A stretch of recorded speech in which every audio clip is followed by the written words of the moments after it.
আমার আবু বকর জীবনের শেষ সময় ঘরের মধ্যে শুয়ে আছে, বিমারের মধ্যে রয়েছে। 3 দিন সালে সব হচ্ছে, লাখো লাখো মানুষ চলে এসেছে, পীরকে দেখতে পাইনি, কাঁদতে লেগেছে। আপনাদেরই দাদু পদ্দাদু হবে, হাউমাউ করে কাঁদে, হুজুরকে দেখতে পেলাম না। এই সময় পাচার হুজুর কেবলা ঘরের মধ্যে গিয়ে বলতে লেগেছে, আব্বা জান লাখো মুরিদ আপনার জন্য কাঁদে, আপনি যদি বলেন একটু বাইরে যেতে হবে।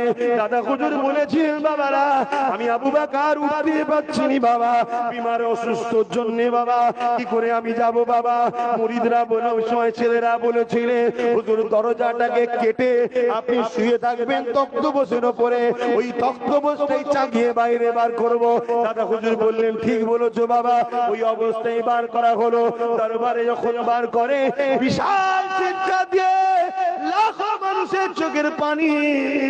দাদা হুজুর কি বলেছিলেন, বাবারা কুল্লু নাফসিন যায়কাতুল মউত, কেঁদো না বাবা, কেঁদো না বাবা, সবাইকে একদিন মৃত্যুর স্বাদ চাখতে হবে বাবা।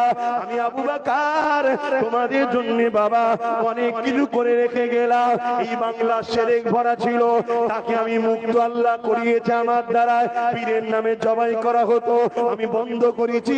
মিথ্যা আস্তানাতে উঁচু করে গম্বুজ তৈরি করে সেখানে চাদর ছড়িয়ে দিয়ে নানা রকম বেশরিয়াতি কাজ হতো, নাচ গান হতো, হিজড়ে নাচ হতো, জেনা ব্যভিচারীও হতো।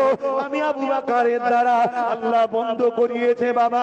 অনেক বেশরিয়াতি শিরকি কাজ ছিল, আমি আবু বকরের দ্বারা আল্লাহ সংস্কার করিয়েছে বাবা। আমি আবু বকর চলে যাব। আমি তোমাদের কাছে 3টে জিনিস রেখে যাচ্ছি বাবা। প্রথম নম্বর হলো আহলে সুন্নাত ওয়াল জামাত, যে সিলসিলার আমি ইমাম হয়ে এসেছিলাম। দ্বিতীয় নম্বর হলো আমার ওসিয়তনামা, এটাকে তোমরা ধরে রাখবে। 3 নম্বর হলো বাবা আমার আওলাদ, এদেরকে পিয়ার করবে, ভালোবাসবে, মোহাব্বত করবে।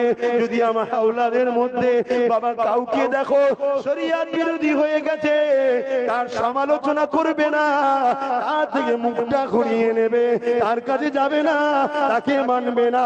তুমি যদি মুরিদ দাবি করো, তাহলে রাস্তায় কেন দাঁড়াও, তোমার পীরের বাচ্চার মোকাবেলায়। তুমি যদি মুরিদ দাবি করো, তাহলে তোমার তো উচিত ফুরফুরার জমিনে যাওয়া।